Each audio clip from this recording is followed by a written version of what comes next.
Hey guys, welcome back to TechMan. Today, let me show you move photos from Google Photos to OneDrive. To move photos from Google Photos to Microsoft OneDrive, you usually won't find a perfect one-click transfer that works for every account. So the most reliable method is to manually export and re-upload your files.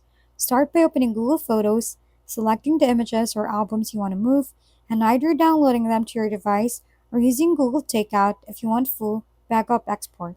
This step ensures you have the actual file saved locally before transferring.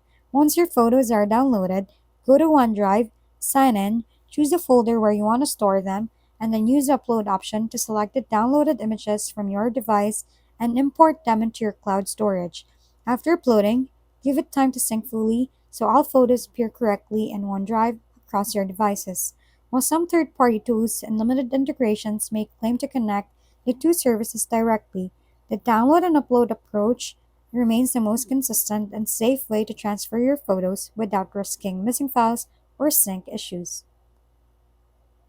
If we've been helpful, kindly give us a thumbs up and don't forget to hit the subscribe and bell button for more contents. For any questions and suggestions, comment down below.